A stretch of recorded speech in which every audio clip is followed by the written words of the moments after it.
Hello students.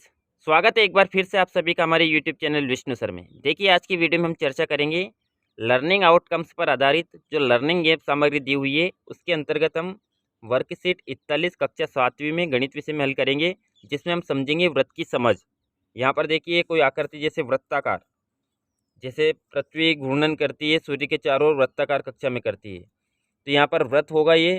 जैसे खेल का मैदान, जो गोलाकार खेल का मैदान होता है, क्रिकेट ग्राउंड होता है, वो भी कैसा होता है? वृत्ताकार होता है। तो देखिए वृत्त, इस सबसे पहले हम समझेंगे वृत्त का केंद्र। केंद्र किसे कहेंगे? केंद्र जो केंद्र बिंदु से जो परिधि होती है सभी जगह उसकी दूरी समान होती है, वो क्या कहलाता है? वृत्त का केंद्र कहलाएगा। तो यहाँ पर वो क्या है? वृत्त का केंद्र है। फिर यहाँ पर 3 त्रिज्या है। तो केंद्र बिंदु से परिधि तक की दूरी क्या कहलाती है? त्रिज्या। ये यहाँ से ओ से सी तक क्या कहलाएगी? त्रिज्या। केंद्र बिंदु से लेकर परिधि तक की दूरी कहलाती है त्रिज्या। तो यहाँ पर ओ सी हो जाएगी। 3 त्रिज्या बताना है, ओ सी। फिर देखिए ओ से बी, क्योंकि ये भी केंद्र बिंदु से परिधि तक है, ओ बी भी त्रिज्या हो जाएगी। फिर ओ ए। इस प्रकार यहाँ पर 3 त्रिज्याएं हो गई। एक जीवा, तो यहाँ पर जीवा बताना हमें। तो जीवा जो होती है, यहाँ पर दो जीवा भी हो सकती है, एक जीवा भी हो सकती है, जो एक छोर से, परिधि के एक छोर से दूसरे छोर तक जाए, वो क्या कहलाती है? जीवा। तो यहाँ पर ई डी क्या कहलाएगी? हमारी जीवा कहलाएगी। तो यहाँ पर ई डी। एक व्यास, तो व्यास देखिए यहाँ पर हम ना, केंद्र बिंदु से होकर जाना चाहिए, एक छोर से दूसरे छोर तक जाए, और किससे होकर जाना चाहिए? केंद्र बिंदु से। तो देखिए ये जो भुजा है या यह रेखा है, ये एक छोर से दूसरे छोर तक जा रही है, और किससे होकर जा रही है? केंद्र बिंदु से। तो ये क्या कहलाएगा? हमारा व्यास, एसी।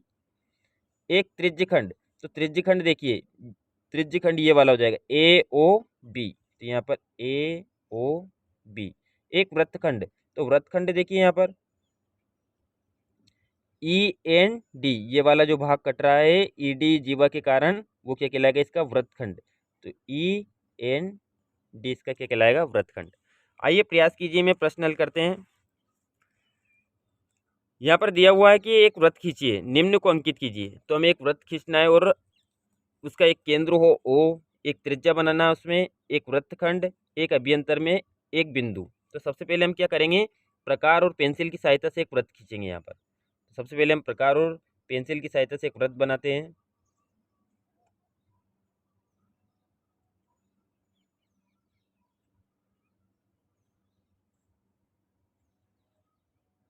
तो यहाँ पर देखिए, प्रकार की सहायता से हम एक वृत्त बनाएंगे। इस प्रकार ये वृत्त बनाने के बाद में हम क्या करेंगे? यहाँ पर जो हमारा सेंटर था, जो सुई की नोक थी यहाँ पर, वो उसको नाम देंगे हम केंद्र बिंदु ओ। ये हमारा उसका केंद्र हो गया, क्या हो गया? ओ। अब एक त्रिज्या, तो केंद्र बिंदु से परिधि तक की दूरी क्या कहलाती है? त्रिज्या कहलाती है। तो हमारी केंद्र बिंदु से कहीं पर भी हम परिधि तक मिला देंगे, तो वो क्या कहलाएगी? हमारी त्रिज्या।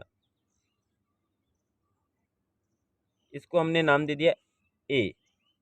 तो ये जो त्रिज्या हो जाएगी, क्या हो जाएगी? ओ ए। इसी प्रकार देखिए, एक वृत्तखंड, तो एक वृत्तखंड काट देंगे हम कहीं पर भी, जैसे यहाँ पर एक वृत्तखंड काटते हैं एक जीवा से। इस प्रकार एक हमने जीवा खींच दी यहाँ पर बी सी, और यहाँ पर नाम दे दिया हमने ए, या फिर नाम से दे सकते हैं यहाँ पर डी। तो ये जो बी डी सी जो होगा, वो हमारा क्या हो गया? वृत्तखंड हो गया। फिर अगला देखिए, अभ्यंतर में एक बिंदु, तो अभ्यंतर में कहीं पर भी एक बिंदु ले सकते हैं। जैसे मान लीजिए यहाँ पर हमने एक अभ्यंतर मतलब अंदर, यहाँ पर एक बिंदु ले लेंगे पी। तो इस प्रकार उसका केंद्र ओ गया, उसकी त्रिज्या ओ ए हो गई, उसका वृत्तखंड क्या हो गया? बी डी सी, और अभ्यंतर में एक बिंदु के लिए हमने पी। अगला प्रश्न देखिए, सत्य और असत्य बताना है। वृत्त के दो व्यास अवश्य प्रतिच्छेद करेंगे। तो देखिए, अभी हमने पढ़ा था कि जो व्यास होता है वो कहाँ से होकर जाता है? केंद्र बिंदु से। जैसे मान लीजिए यहाँ पर वृत्त का व्यास बनाए, इसी चित्र से समझे हम। तो देखिए, वृत्त का व्यास बनाने के लिए हम केंद्र बिंदु से निकालेंगे, तो एक वृत्त का व्यास ये हो गया। अगर एक और निकालेंगे, जैसे ये वाला निकाले हम, इसको आगे बढ़ाए ऐसे, तो ये क्या होंगे? एक दूसरे को प्रतिच्छेद कहाँ कर रहे हैं? कहाँ पर काट रहे हैं? केंद्र बिंदु पर। तो अवश्य प्रतिच्छेद करेंगे, तो ये सत्य है। फिर अगला देखिए, व्रत का केंद्र सदैव उसके अभ्यंतर में स्थित होता है। अभ्यंतर मतलब अंदर स्थित होता है। तो हमेशा जो व्रत का केंद्र होता है वो कहाँ? अंदर ही अभ्यंतर में ही स्थित होता है। तो ये भी सत्य होगा।